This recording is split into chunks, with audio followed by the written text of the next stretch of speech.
महाराष्ट्र के मुख्यमंत्री देवेंद्र फडणवीस ने सोमवार को मनसे प्रमुख राज ठाकरे से उनके आवास पर जाकर मुलाकात की। दोनों नेताओं के बीच में किन मुद्दों पर बातचीत हुई, इसका खुलासा तो फिलहाल नहीं हो सका, लेकिन कयासबाजी एक अलग ही होने लगी।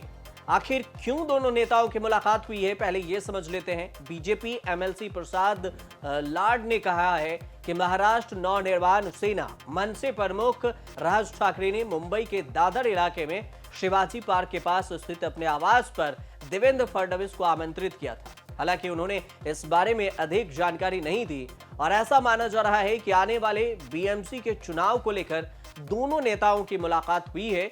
हो सकता है दोनों नेता मिलकर बीएमसी के चुनाव लड़े।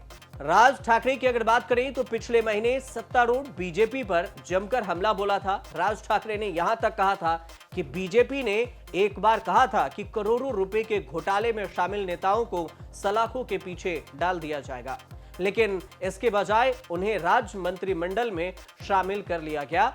राज ठाकरे का इनडायरेक्ट निशाना अजीत पवार पर था। राज ठाकरे ने पिछले साल महाराष्ट्र में हुए विधानसभा चुनाव के नतीजे पर भी संदेह जताया था। इसके बाद बीजेपी ने ठाकरे पर पार्टी के बारे में गलत जानकारी पेश करने का आरोप लगाया था और दावा किया था कि वह कभी भी बातचीत या फिर समायोजन के राजनीति में शामिल नहीं हुए।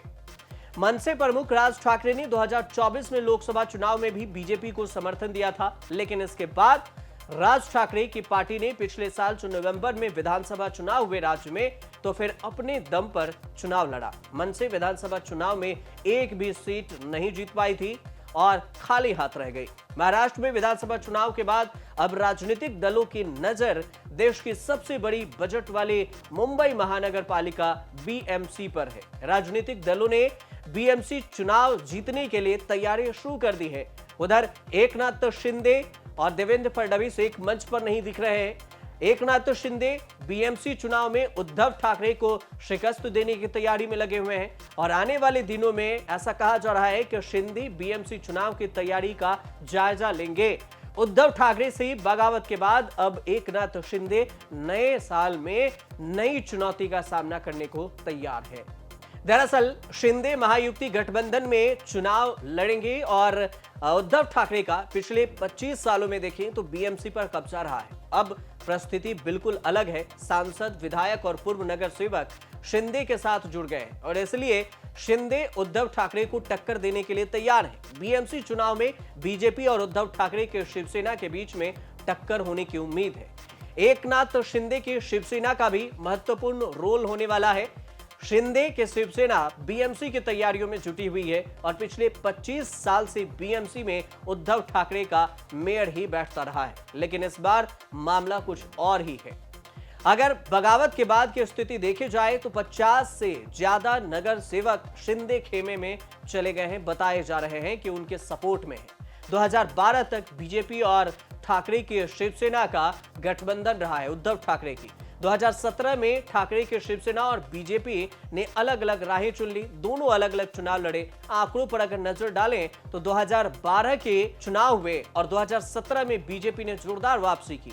2012 में मुंबई नगर में बीजेपी के 21 नगर सेवक थे, लेकिन 2017 में नगर सेवकों की संख्या बढ़कर 82 हो गई, 82। 2017 में शिवसेना और बीजेपी ने मुंबई नगर निगम का चुनाव अलग अलग लड़ा था और इसके बावजूद बीजेपी अपने दम पर 82 सीटों पर पहुंचने में कामयाब रही। नगर निगम में 2 दशक से ज्यादा समय से सत्ता पर काबिज है शिवसेना 84 सीटों पर अटकी हुई है, सिर्फ 2 सीटों की कमी रह गई।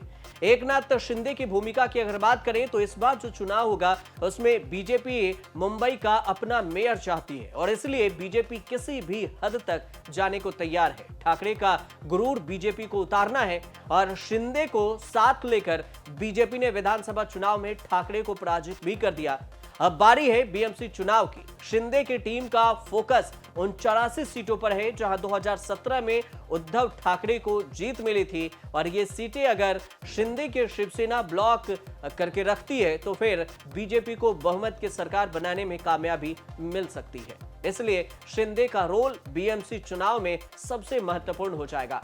लेकिन वहीं दूसरी तरफ देखा जाए तो देवेंद्र फडणवीस और शिंदे के बीच नाराजगी की बात आ रही है, लेकिन चंद्रशेखर बावनकुले का कहना है कि शिंदे नाराज नहीं है, वो अपना काम कर रहे हैं। लेकिन दोनों के नाराजगी सोशल मीडिया से लेकर मीडिया तक में चर्चा हो रही है कि आखिर जब से देवेंद्र फडणवीस सीएम बने हैं और एकनाथ शिंदे डिप्टी सीएम बने हैं, तब से इन दोनों के बीच एक साथ साझा मंच पर कहीं भी प्रोग्राम क्यों नहीं हुआ और हर बार एकनाथ शिंदे कन्नी काटते क्यों नजर आए।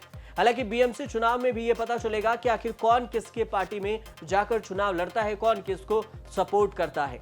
अगर देखा जाए तो राज ठाकरे और देवेंद्र फडणवीस अगर एक साथ होते हैं तो शिंदे भी उनके पास है, अजित पवार भी पास है। इस बार उद्धव ठाकरे की जो पूरी ताकत है वो महाविकास आघाड़ी में शायद कमजोर पड़ सकती है। लेकिन जब चुनाव होंगे यहां पर बीएमसी के और परिणाम आएंगे तो पता चलेगा कि कौन कितने सीटों से आगे रही और बीएमसी में किसका कब्जा बरकरार रहा। फिलहाल आप देखते रहिए न्यूज़ तक।